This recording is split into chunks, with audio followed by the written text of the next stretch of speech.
All right.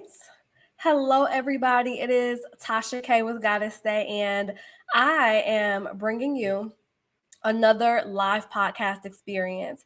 And the reason that I love the live podcast is because I really want the opportunity to be here in the space with you and engage with you. So, over the past month and a half now, we have been talking about self care, we've been talking about wellness, and we've been talking about health as it relates to your finances. And that has been the series that we're doing. And today, we're talking about how to go from overworked to overflowing abundance. And I'm starting to think that abundance isn't just something that it's not just a practice. I actually think that it is a skill.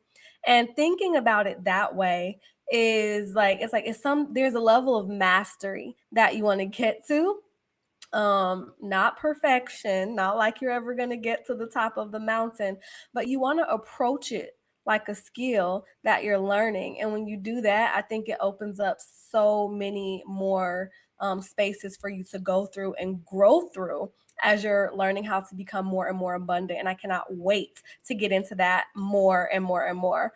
Today we have special guests with us, Destiny Winters. And we're going to be sharing how to go from overworked to overflowing abundance. So we still have a minute left before we get started. So I'm going to just give people an opportunity to find us.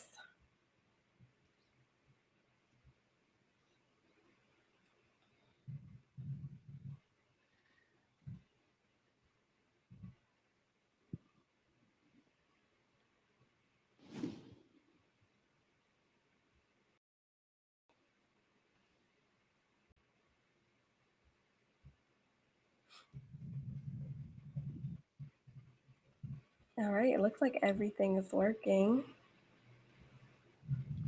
The time is 7 p.m. Time to start wrapping up your workday and plan for dinner. Could you hear that? I did. It was perfect. We need reminders to turn our workday off. I really do. I really do need the reminder. I was like, oh, okay, now I can start winding down. Yes.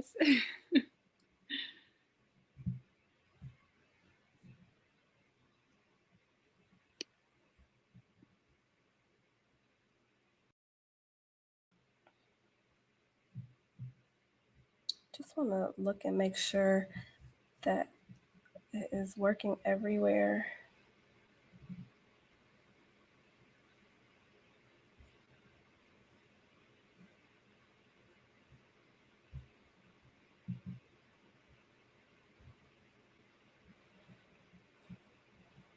All right, at this point, it is what it is. You ready? Yes, I'm ready when you are. Okay. Yes. The world will find us when it finds us. At one point or another. Yes. All right. Hello, beautiful people. It is me, Tasha K with Goddess Day, and I am so excited to be going live with you again in 2023. Like, I think that this is the fourth time that we've had the live podcast experience, and I am so I love it because I really enjoy being live and having the opportunity to engage and talk with people. And today we have the privilege of having special guest Destiny Winters with us, and we're going to be talking about how to go from overworked to overflowing abundance. And I think that this is such an important conversation, especially for Black women, because I know how much we are of the mindset of we have to work twice as hard, right? We are right now overeducated. We are the fastest growing demographic in terms of getting degrees. And I think that we need to have a conversation on what it means to actually slow down. And this applies to everybody, especially in this society. What does it mean to just slow down and step?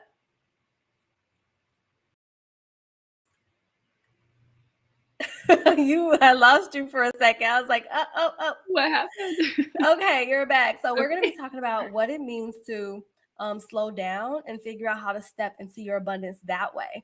You know, like we are so wired to step into our abundance from a place of struggle.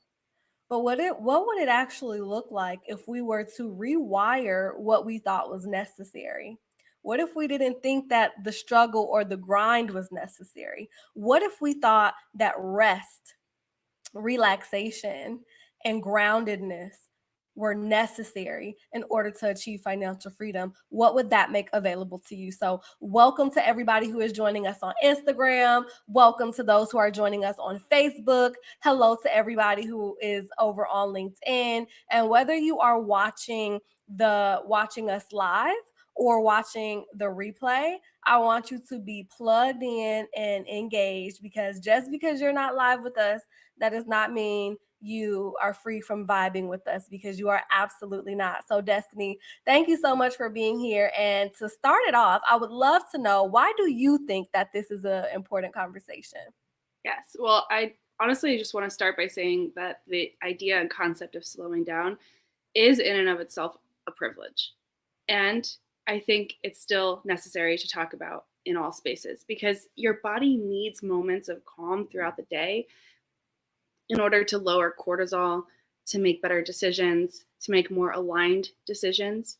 There are absolutely times that are necessary for grinding, for moving fast, for moving hard, and getting things done. But if we aren't resting in between, then we won't be here to see our fruits of our labor.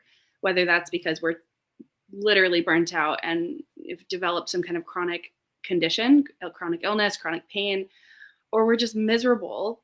Like, we're just absolutely miserable, and we've built something, but we just can't enjoy it. So again, like, with rest comes, I think, and this is why I'm happy to talk about it on your podcast, because your Zone of Genius is talking about creating wealth. And I do think that it's ironic, but there's this balance, there's this kind of dance between making more money, which often it's necessary to kind of move fast, move hard, and to move in these ways.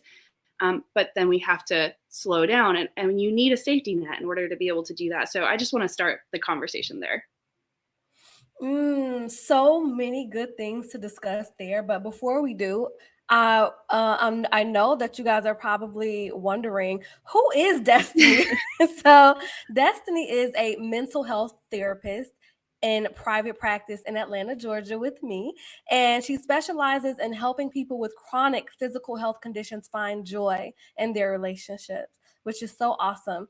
Destiny believes that the key to preventing burnout, especially when dealing with health problems, is building and maintaining positive, healthy relationships with friends, partners, coworkers, and one's community. Destiny works from a mind-body perspective, because trauma and difficult emotions are stored in the body.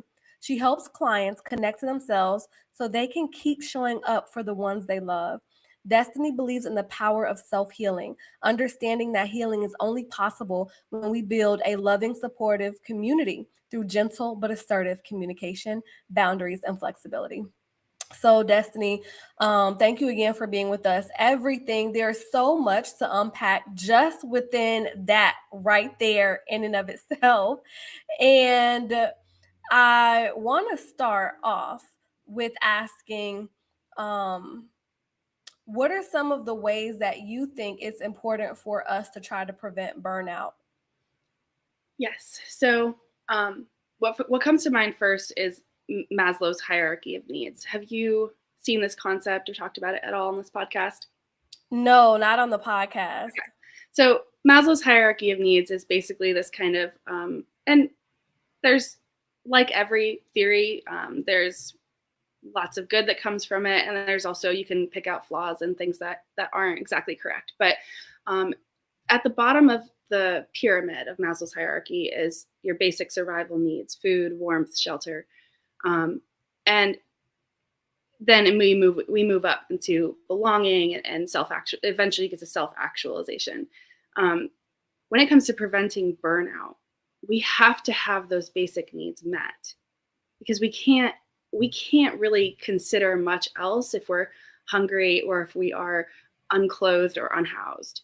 So we have to start there. And sometimes that's kind of what I was talking about earlier. That might mean you're grinding. We live in a society where your ability to survive is often tied directly to how much you can output.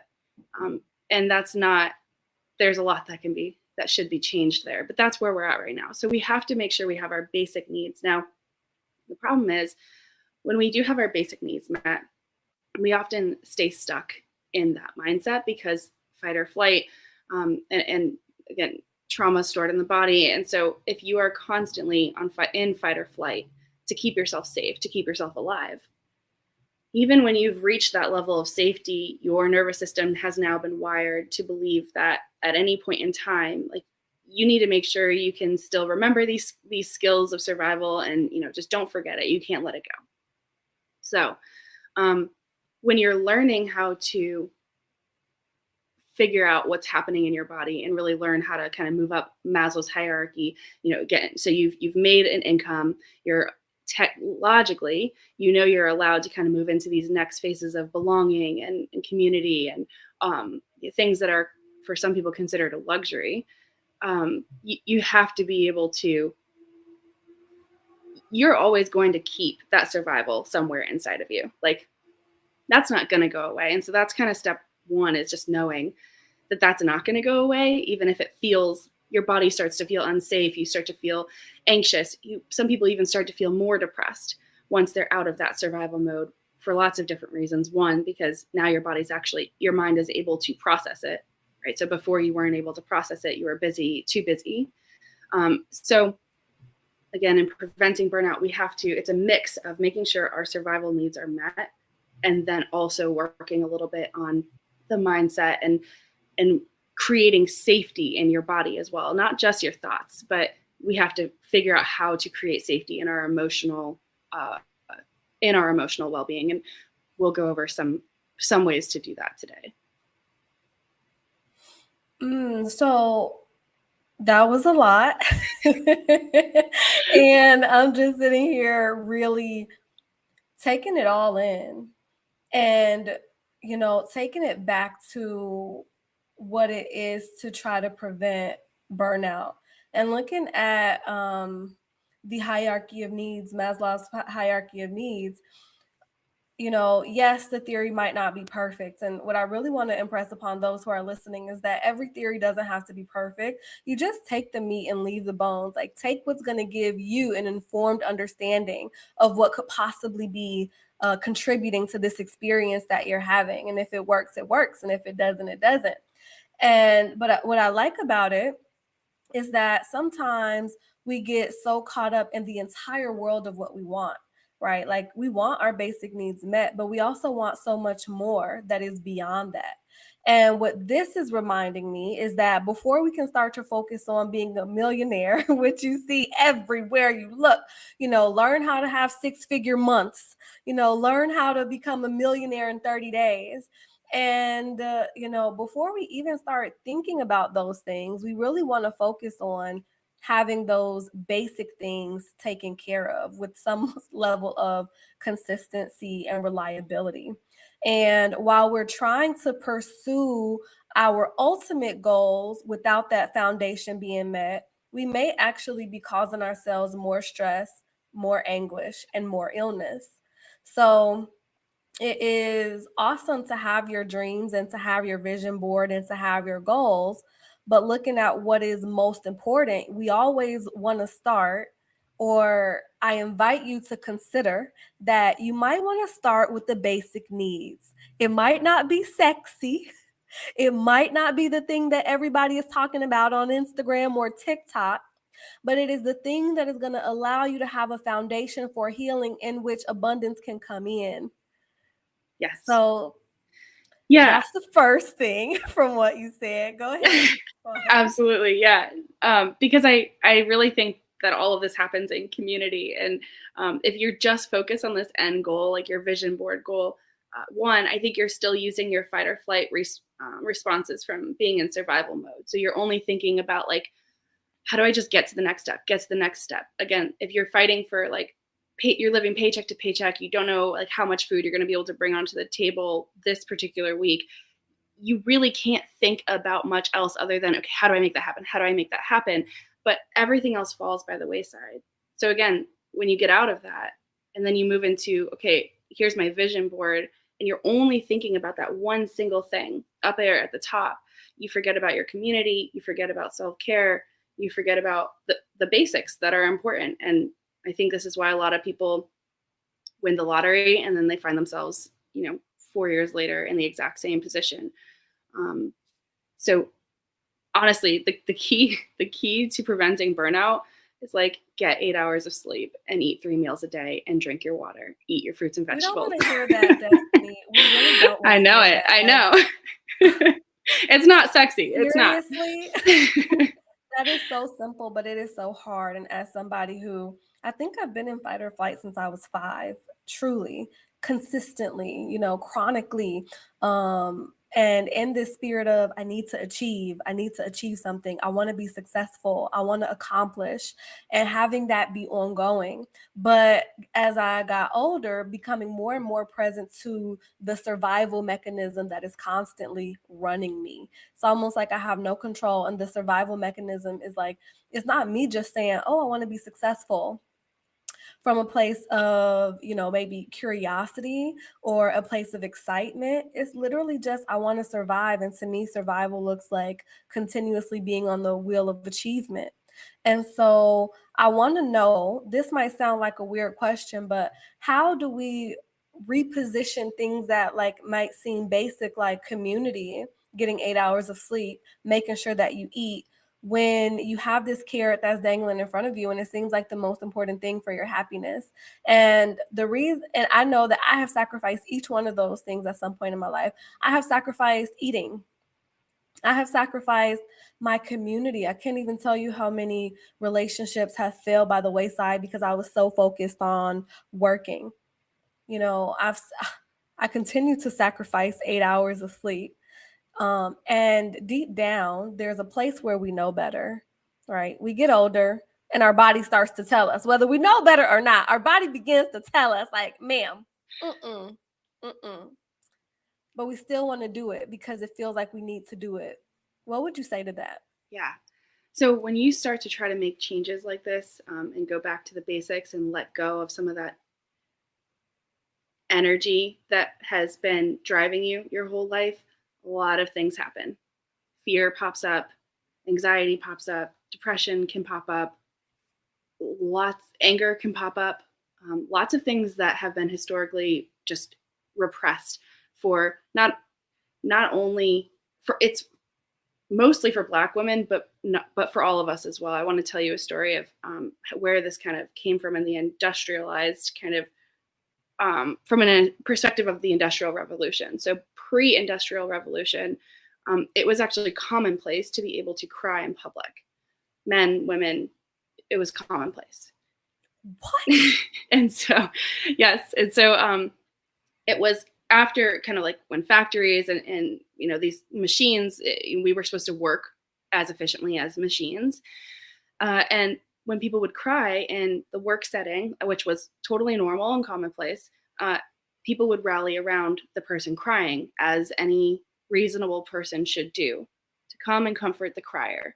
Well, that wasn't good for productivity. And so after time after time after time, CEOs of these companies were telling the managers, you can't let this happen. You can't let this happen. And so managers come down on the employees, and now no one's crying in the workplace anymore. No one's showing emotion anymore. No one's being able to express just normal human day-to-day things. And what we know about emotion is that when you actually feel it and allow it to move through you, it rises, it's hard, but there are ways to mitigate that, such as community and support. But it rises and then it falls. But what we do is we feel it and we start to repress it before it reaches its peak point. So most of us don't even know what it feels like to have our highest amount of emotion because that's too scary. We're not allowed to do that. So we stop ourselves before we get to that top point here and we push it down. And that means we don't know how to connect with others. We don't know that it's safe to even feel that peak emotion. But again, if you feel it, and so in therapy, we practice, these skills that help you kind of feel that without derailing and really having a lot of really negative behavioral consequences. But so we want to feel that emotion and then watch it fall on its own. And when I say on its own, that means you have supported yourself enough, whether something you've done for yourself or the community that you have around you has rallied and helped to support you through that. And now the emotion will go away on its own. You do not have to do anything other than accept what's happening in your body for that emotion to rise and fall. But we spend a lot of time trying to suppress those emotions because we're not told it's okay to feel them. We're told it's the opposite. It's not okay to feel them. In school systems, in relationships, it's always, don't cry, you're okay. Don't cry, you're okay. So. Last week I had a guest, Ariana, on, and we talked about how my mom told me that crying was a sign of weakness. One day when I was like really in a sad space and I was crying, and it felt natural for me to cry in that moment. And what also felt natural to me was just for my mom to comfort me, Yeah. No big deal. Like, I'm sad, I cried, comfort me, and we'll move on. Yes. That's how it occurred to me. Like, nothing was wrong with crying until she came and she said, crying is a sign of weakness. And I was like, whoa. Yeah. I am not weak. I am not weak. My mom did not raise me to be weak. And it really shifted how I experienced my emotions until I was able to turn that switch back on, like when around my 30s. So when you talk about the Industrial Revolution, I love a good story, first of all. And to hear the historical precedents that we have for the freedom of truly experiencing our emotions in public, no less, that is mind-blowing to me. Yeah. These days, I am a feeler. And sometimes when I'm upset, I will cry in public. And I feel so bad for the people around me because they don't know what to do. And it's like, I don't need them to do anything, but I know that it makes them uncomfortable. But I don't want to have to suppress that I feel sad and I'm crying. And that's the problem. Like, they don't know what to do because we don't allow this experience to happen. Before, people did know what to do. They rally around you. You feel what you're feeling. And then we all move on about our day. And this. Yeah, that's it. It rises and it falls. That's it. And this is why I have, in my own vocabulary, I haven't heard anybody else say this, but in my own vocabulary, I reference these things as a skill, feeling as a skill, because I realize that, we take it for granted that we should just know how to feel. Yeah. Yes. That's why I have a feeling wheel here, because we don't know how to feel. Okay. We have to have it on paper or on a pillow to show us words to help us. Like, this is a real tool. I have a lot of my clients just screenshot this from Google and keep it on their phone as their background. Your boo can go away for now. It's got to be the feeling wheel, because that's what's going to keep your relationship alive, not the picture on your screen. Yeah. Yeah. And just imagine having a disagreement with your partner and you feel some sensations in your body and you have some thoughts in your mind and there's a feeling associated with it, but you don't quite know what it is. Mm-hmm. I remember when I first started dating and I didn't really know what that feeling was. And somebody had told me that they missed me. And, I had turned my emotions off. And I was like, whoa, like there's a lot of things that are happening right now. We need to cut this out. Yes. So ridiculous. Yes. Yeah, it's true. And so when you were asking about, I don't remember your exact question, but I was talking about how when you start to feel this, a lot of things happen. Fear, anger. And because we just simply we call it the window of tolerance in therapy. So below your window of tolerance is depression. Above your window of tolerance is things like anxiety, rage, things like that. And your window of tolerance is in the middle. And it's where you can feel just enough of the emotions that you can still respond how you want to respond, kind of respond appropriately and calmly or cool-headedly. But I am cautious to say that because sometimes rage and anger and large reactions are absolutely necessary. So, but the problem is when we repress everything, we start to have these big reactions to everything, and we don't know what to do with it. Whereas when you actually allow all of your emotions, you know how to respond appropriately. Is this a level 1 thing? I should have like a little bit of anger towards this, or should I be protesting, rallying right now because this is an injustice that needs to be, anger is justified here. Something else you said in that same vein is like when you start to let go, you were talking about um you're letting go your emotions and things like that, I think, and correct me if I'm wrong. um it was something. Oh no, you were saying that when you can actually get in a place where you can feel your emotions and you're not repressing them anymore, you know, now you can actually, now you might actually get depressed. Mm-hmm. Before, when you were in the midst of everything and you were in your fight or flight, you were just go, go, go, go, go. And for a lot of us, that has become our identity, and we associate that with something positive. That means that we are successful. That means that we are a go-getter. That means that we're a hustler, and we feel that go, go, go, and we're like, yes, I'm on top of my shit. But when we but actually what that's doing is producing high levels of cortisol is flooding our entire bodies, including our nervous system, and it's leading to stress, and we all know that stress leads to illness, right? So maybe go, go, go, not so good. But then when we start to move out of that, I see this so often that people who are now starting to rest, they feel guilty. There's so much guilt. And then they can also move into depression because now they feel like they're not good enough, that the grind that they used to identify them is no longer there. So now they question who they really are and if they're truly worthy of the success that they want. And I would love to hear what you have to say about that. Yeah, well, it goes hand in hand with my work with people who have chronic illnesses, because as soon as a chronic illness hits and you physically cannot go, go, go anymore, um, all of those same feelings and emotions come up. Who am I? Am I worthy? Plus, we have a very ableist culture where, if you're not producing, you're not worthy. So, it's something we work on. It's grief work.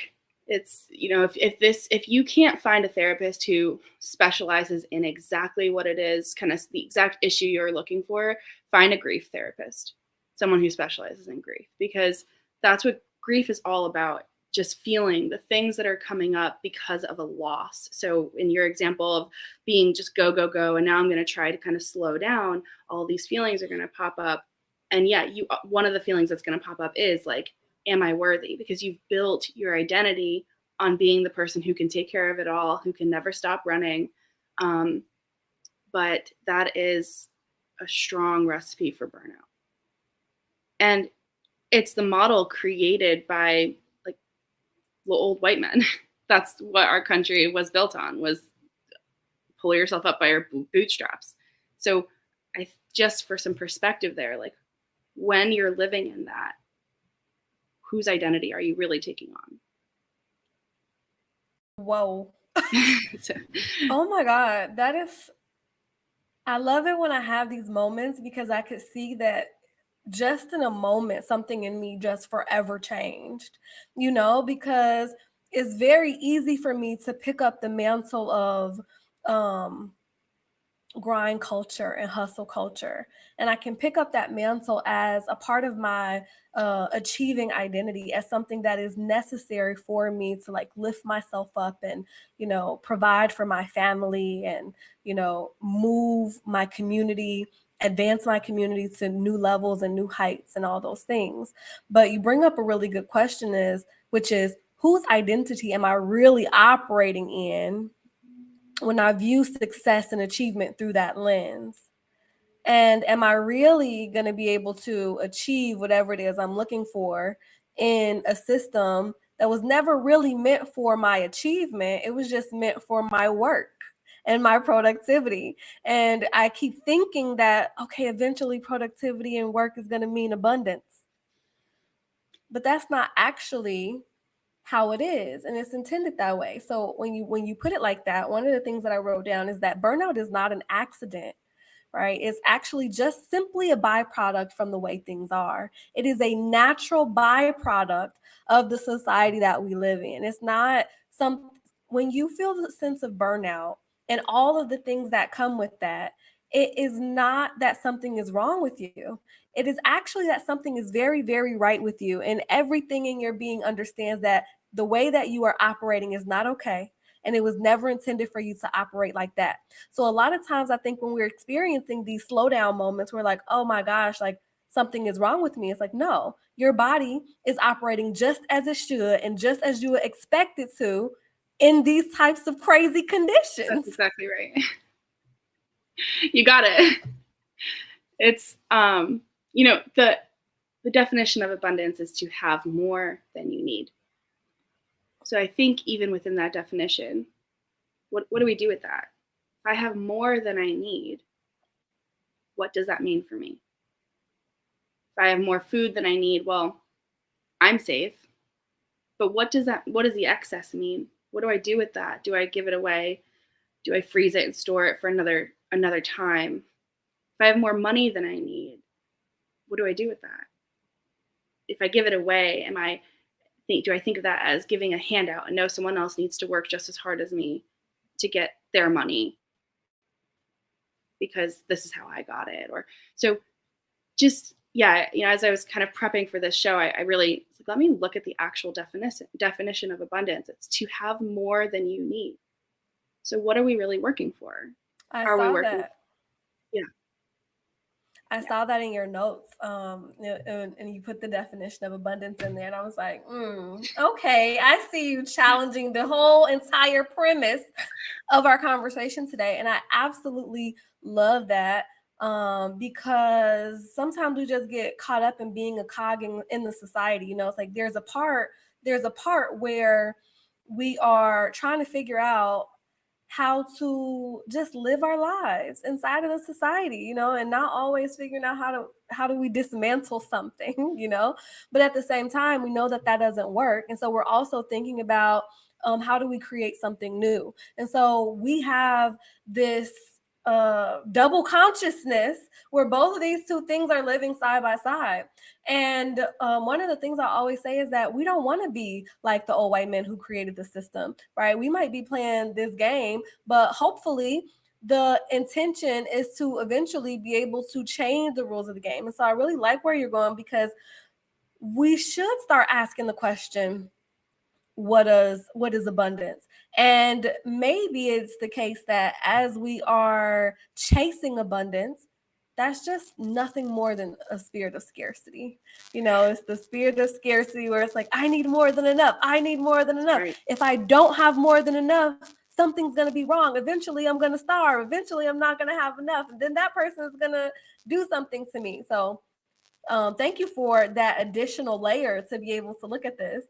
Yeah, I don't know much about, I think about the roots of the United States of America, right? We come over here from England, and I don't know much about the way things were in England then, but if you came here with nothing and you are also on someone else's land and you're fighting them now for what, you're constantly living in a state of, even though it's this expansive land and there is more than enough for absolutely everybody, because there's so much fighting and everything that was happening, you're constantly scared you're never going to have enough. So you start to, think about like doomsday preppers and people who have a ton of food like in their houses at all time. Like, don't get me wrong, please, like, keep your family safe. Like, times of famine do come, right?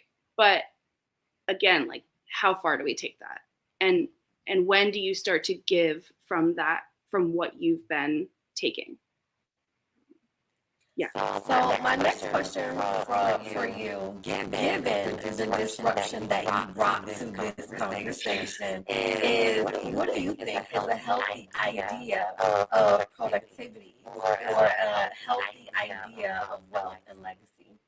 So I actually want to pause and kind of answer that question. And maybe can I invite you to do a bit of a somatic body based exercise? Of course.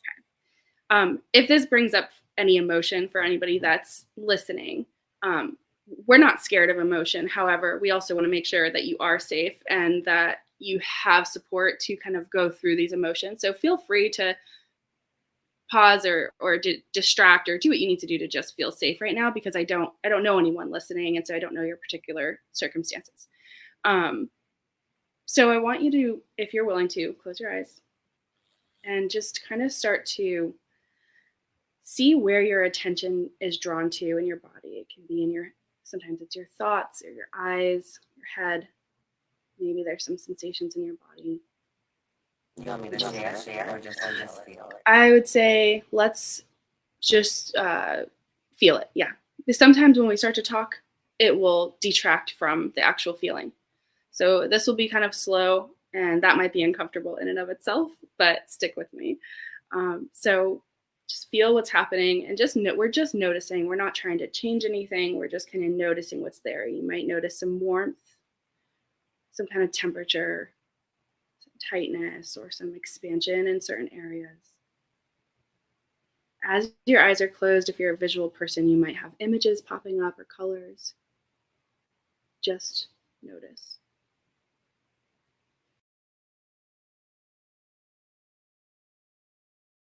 And I want to invite you to start to think about someone in your life who has been a mentor or someone who's very warm and comforting. They might not even be in your life anymore, but think back to a moment where they really helped you get through.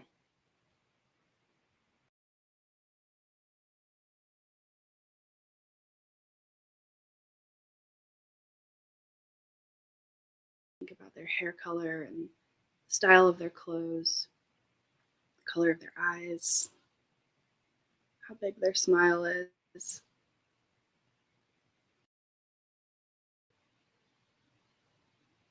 And as this is happening, you might notice some things popping up for you, physically, emotionally. Some examples of some physical sensations would be tingling or fuzzy, tight, constricted.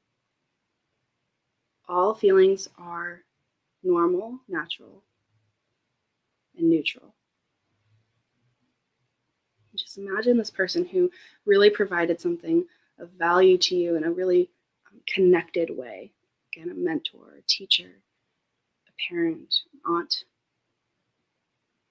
And I want you to even imagine now yourself in this room with them. What's happening? Are they hugging you? Are you sitting down at a coffee shop or in their living room?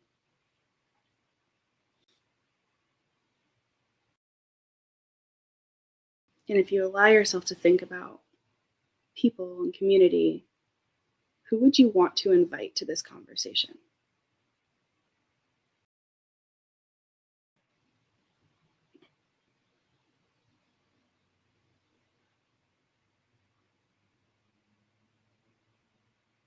Imagine their faces and just kind of imagine them having conversations with one another. And maybe you even overhear someone say something that they're proud of you for, something that they've noticed, but haven't you really haven't paid attention before, that they were noticing this thing about you.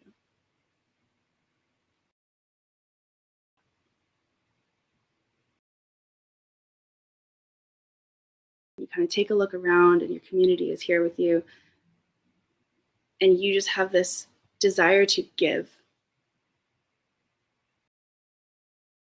What is it that you give to them?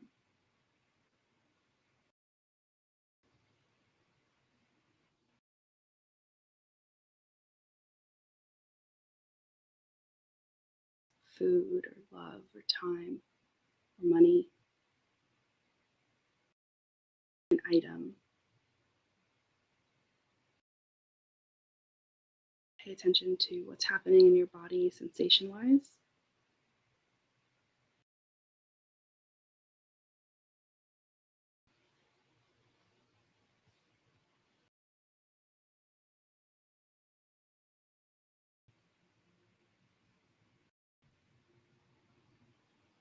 And when you're ready, you kind of slowly come out of this exercise. I want you to just slowly look around your room. Notice your surroundings. Know where you are. Know that you're safe. Just kind of feel what's happening.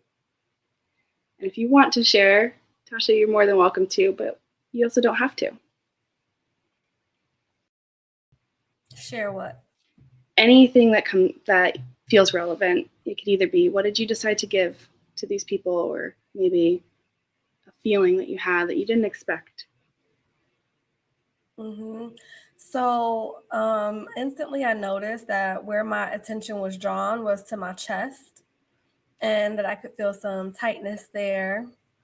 Um, I also noticed that temperature, which I normally experience outside of my body, was starting to feel more internal inside of my body. Um, I had some thoughts about, how I position myself inside a community. And then when I was thinking about what would I want to give people, the question kind of like, I was like, interesting. What would I want to give people? Um, And I like to give people things that make them feel safe and loved and comforted. I like to create environments that are very warm and welcoming. So that means that I like to provide home, and homes that have like, candles or throws or comfortable spaces, and homemade food, and um, community and laughter, things that make people feel good on the inside, and have a sense of safety. So when we think about the hierarchy of needs, I always just start there without even necessarily knowing it. It's like, but those are the things, like knowing that my people feel safe. They feel like they have a place that they can go. They know that they have food that they can eat. They know that they have people who care about them. Even though it's like on the bottom of the needs, it's like, what more? It's like everything else is icing on the cake, but that in and of itself is so much to me. So you already have abundance without any money to talk about. I mean, yes, you need money to provide some of these things, but being together, eating a meal together in a warm home, candles lit, doesn't matter if the candle was $5 or a $50 candle. The feeling is the same.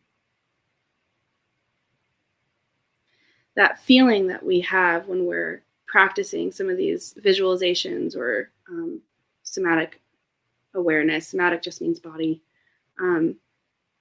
These feelings that we have, when we practice this kind of consistently, we start to recognize, okay, this is what fear feels like in my body. Because the mind is really, really good at just avoiding. Again, if you're in that fight or flight mode, all it's thinking about is, how do I get to safety? How do I get to the next thing? We want to really imprint what it feels like: joy, comfort, these positive emotions, as well as fear and anger and frustration, because we want to be aware of when they pop up in our body, even if our mind is saying, don't pay attention, don't pay attention. Okay, I want you to expound on that, because like there's some statistic that we think like some insane amount of negative thoughts every single day, right? Where our brain is very used to taking our eyeballs and our ears and all of our senses and then focusing them on things that are negative. And you said that it's important to be able to imprint things like joy, peace, happiness. First of all, what does that mean when you say imprint them? And then secondly, what does that look like as a practice, and what is the benefit of that? Yeah, so imprint is basically just feeling that feeling and remembering it. Because we So all maybe know, like meditating on it, or yeah, sitting with it longer. So like, for sitting with it. example, And even that can be vague, but if I am doing this meditation or this visualization and I have this feeling of warmth in my chest, and I'm used to having tightness in my chest, but let's say I have a moment of warmth, it is so easy to just gloss right over that. And so as soon as I notice myself glossing over something, I want to say, wait, what was that feeling? It was warmth. Let me bring myself back there. What does that feel like? Can I bring it up again? Now I'm sitting with it longer. And the longer I sit with something, the more memory I can have with it. If I sit here and if I just see your picture on a screen, I probably won't even recognize you if I see you out in public. But talking to you for an hour, looking at your face, getting to know what your face looks like, I'm going to recognize you if I see you out in public. Mm-hmm. Same thing with the feelings in your body. So that warmth feeling, that's a positive feeling. We just tend to and we do this with both positive and negative feelings, but we just skip right over it and just on to the next, on to the next, on to the next. So then when joy pops up in our life, we don't know how to recognize it. Uh-oh, did I lose you? Go ahead, I'm listening.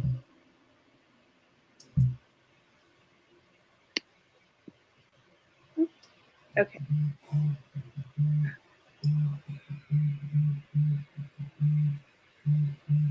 Are we back? Okay. That's my sister calling me twice, like, oh no, answer my call. No. You must have do not disturb on, and she got through it. That second time. But yeah, so we want to imprint is basically just, it's remembering. But in order to remember, we have to sit with it longer. So it is normal and natural to quickly move past it. So don't chastise yourself if you catch yourself doing that. Instead, say, oh, there's that thing happening again. I'm moving past it. So I want to just point out some moments where people might want to do that. So I know that brain fog is something that people experience a lot, especially today, especially post-COVID. So when you have those moments of clarity, you have a moment of very intense clarity, don't let it don't gloss over it. Really feel it, take it in, pay attention. Okay, what's happening now, and what does that feel like? Another one, I'm imagining, if you're a mom and you have a lot of stuff going on, all the kids are, doing whatever they're doing, and then you just have a moment of peace, or you have a moment of happiness, or you feel the sense of fulfillment, even in the midst of the chaos. Juice that moment, milk it. That's and right. Enjoy it and learn from it, maybe. Absolutely. Yes. I have a 1-year-old, and it's been quite a year of postpartum. And my husband, right before we went live, my husband sent me a voice recording of her laughing because she was hiccuping. She's hiccuping and then laughing, hiccuping and then laughing. And it would be so easy to be I'm about to start this live. I'm thinking about this. Don't. And that is how I lived my life, post motherhood. And for me, everybody has their different reasonings and their different trajectory in life. But I always knew that my mental health journey, the reason why I wanted to be mentally well was for my future children. And so then as a mom, you become a mom and you work so hard to get to this mentally well place. But again, these feelings of good, bad, all feelings, all human feelings are natural, normal, and they have a place. And so, yeah, I love the hell out of my kid, but I have been frustrated. I have been angry. I have been sad. I have been, I've had grief over the freedom that I lost. All of these things are normal. And the more that I feel them, they rise and they fall. And then I'm not lashing out at her because I have felt them and I have taken care of them. So I know you talked in one of your other podcasts about generational trauma and breaking the cycles, and this is a part of it. How do we feel our feelings wholly so that we don't unintentionally take it out on the people that we love? So that's part of the impact. So when we are, sitting with these new emotions, or not new, just emotions that we want to be more present to, that we may not always be present to. When we're sitting with those, what's there for me is whatever what you focus your attention on expands and grows, right? What's there for me is that neurons that fire together, honey, they wire that you know Yes. what her neurons that fire together, wire together. And so what we're doing as we're imprinting is, you know, creating happier, healthier, more productive neural networks too. Yes. You know, like, okay, now I have more opportunity to experience joy. I have an expanded capacity to notice when I'm peaceful. And those things actually have a qualitative difference or a qualitative impact on our experience of life. I'm thinking about, as you know, we're talking about from overworked to overflowing abundance. And even as we reposition how we feel about that and what we think about that, I'm thinking about, you know, just so now you get to sit and experience, okay, when you have a moment of peace or you have a moment of rest and you feel good about it, imprinting that. Yeah. Right. So that some of those feelings of like grinding, hustling, and glorifying that, so some of those things can start to dissipate. Yeah. The two, hard work. I can't remember if you said this before we went live, but you talked about mastery and excellence and then perfectionism. And yeah, those are all very like jumbled together, but there is a clear difference. We can master something. Mastery is not about racing to the finish line. Mastery is just about doing one step better tomorrow than you did yesterday. One step, not 10 steps and reaching some arbitrary goal. And the more you do that slowly over time, you become a master, whether that's a master of your emotions, a master of your job, a master of your family, master of whatever it is you desire to have abundance in. And you can still have abundance, but again, what are you going to do with the excess? And I think when you start to think about it in that way, you start to look at who do I impact? Who impacts me, but who do I impact? And that's a really important question.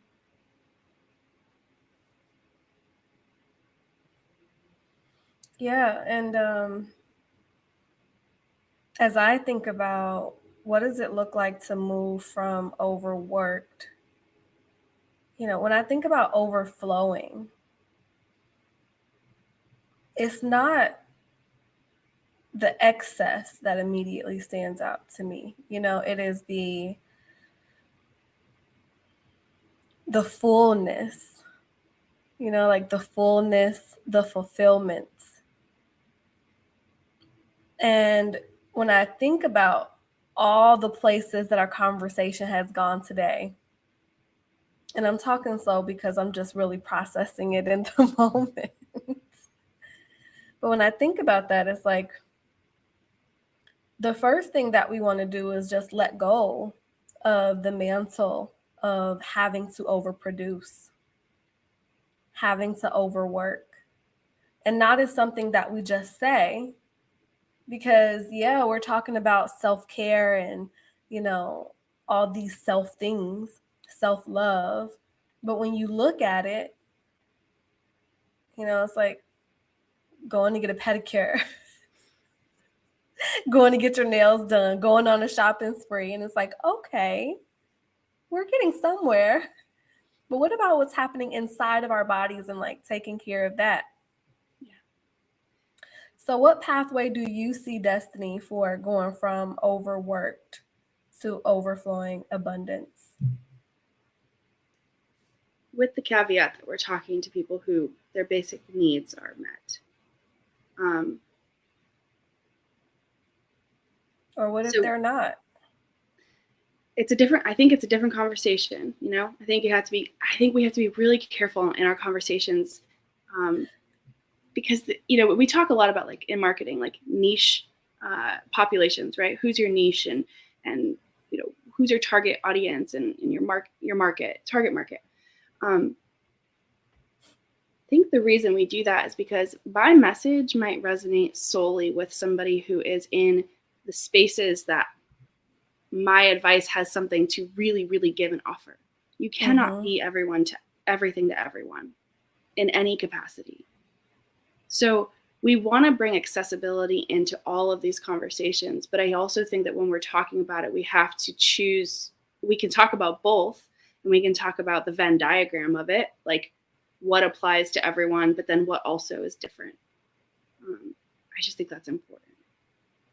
So I'm thinking about it, and this is definitely not something that's lost on me, because I'm very clear that there are going to be people who show up whose basic needs are not met, and most people may not even know.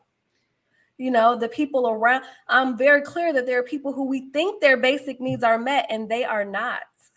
Yeah. I'm very clear that even though those needs are not met, those people are still hustling and grinding, trying to achieve something. And this conversation is going to be for them as much as it is for anybody else. I think I want to, so real quick, so like their journey might not look the same, but I don't even know, we might not have anything to say to them. But if that no, exactly. That I think we're saying exactly the same thing. I want to make sure it's like clear. And so what I'm about to say, I hope it does resonate for everyone. But I don't ever want to say something that comes across as insensitive or just. And sometimes I will say something that comes across that way, and then we'll fight that battle when we get there. But anyway, I think my biggest piece of advice to all of my clients anyway is to we do a lot of values exploration. What is actually important to you? So that question can be asked to anyone. And when you're fighting for what's important to you, I think that's how you get a lot of the rags to riches stories.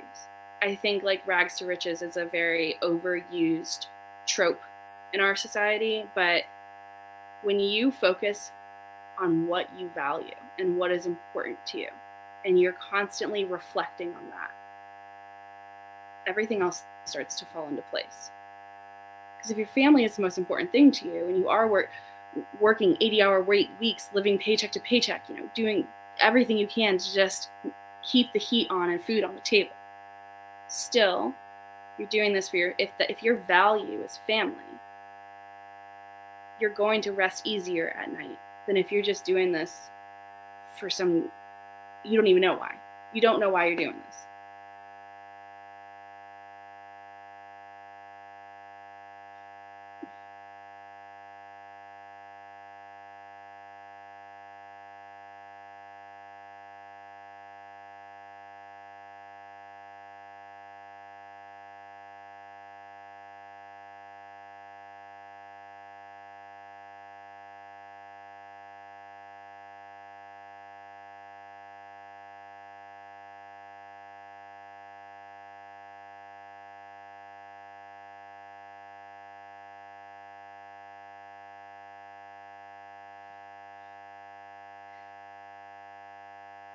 And I would say if you're talking about stories and narratives and distorted beliefs and all of these things, rather than focusing immediately on how do I change the story, observe where it came from.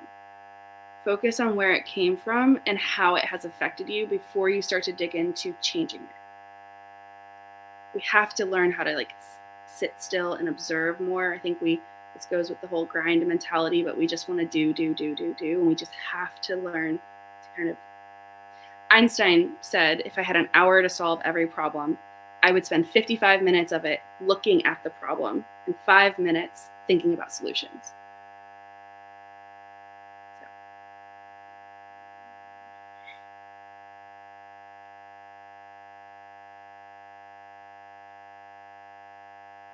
Yeah.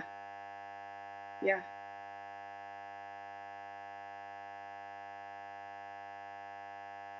Yeah. Yeah.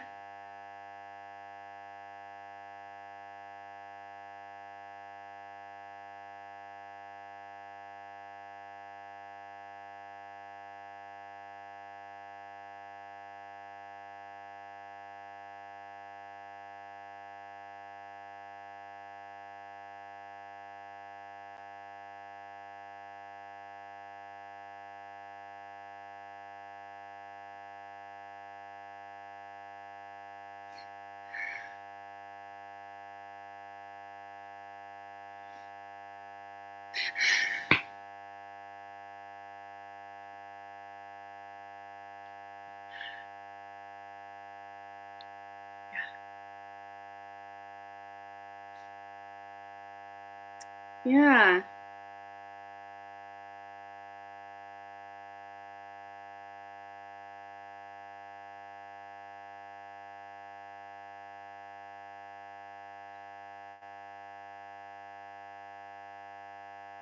Yeah. Yeah. Yeah.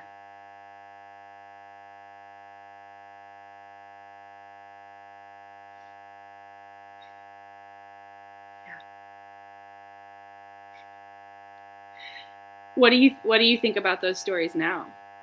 Like how do you conceptualize our conversation and the stories you're bringing up? What do you think about all of that?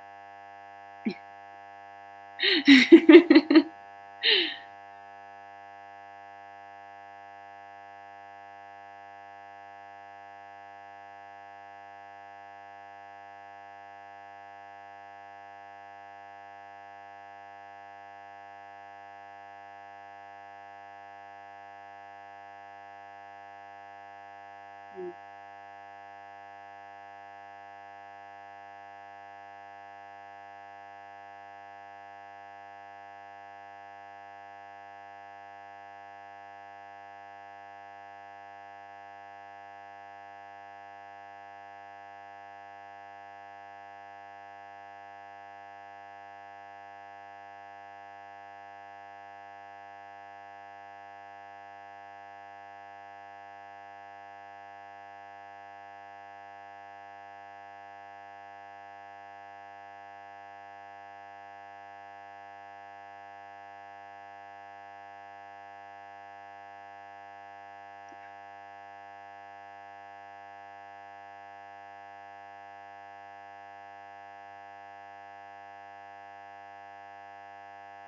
Yeah.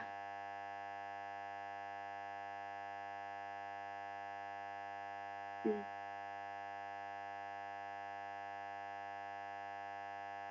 Yeah.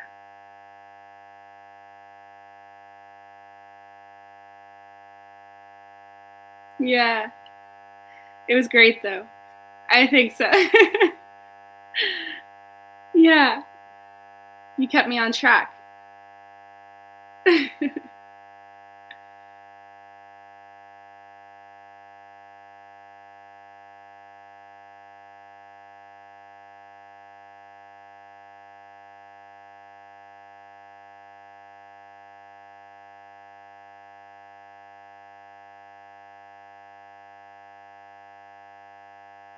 Yes.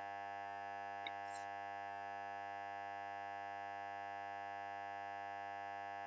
Yes. That's right.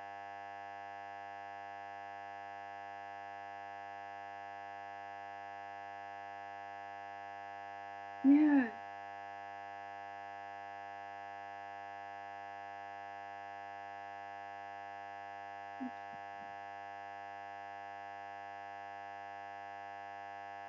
Oh, I love that.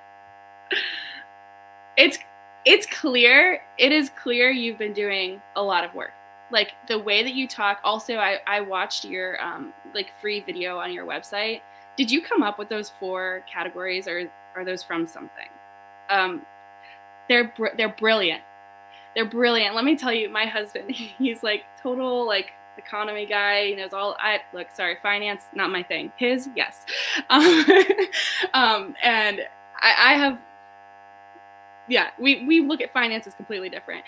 And he saw him, so he's fierce like you. You said right, and so it was just he was like also blown away by your four categories and like wow, that's spot on. Like we could think about all the people in our lives, like what I am, what he is, people in our lives. So I just want to say like it's a masterpiece what you have done and what you've built, and I'm very very impressed. So I had to tell you that.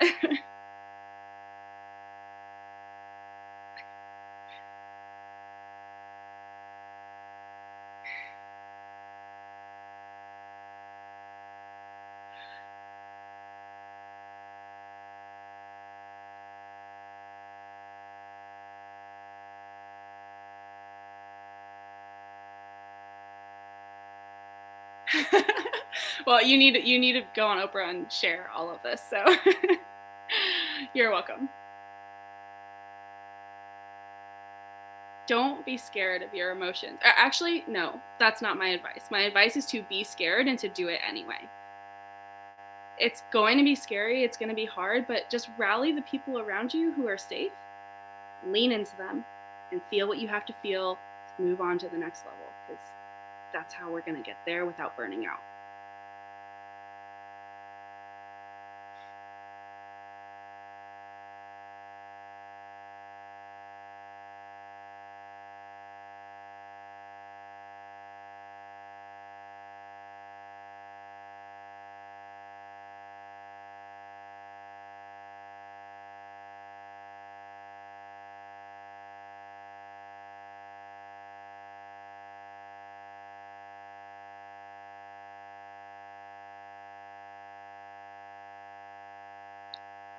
I'm looking forward to it.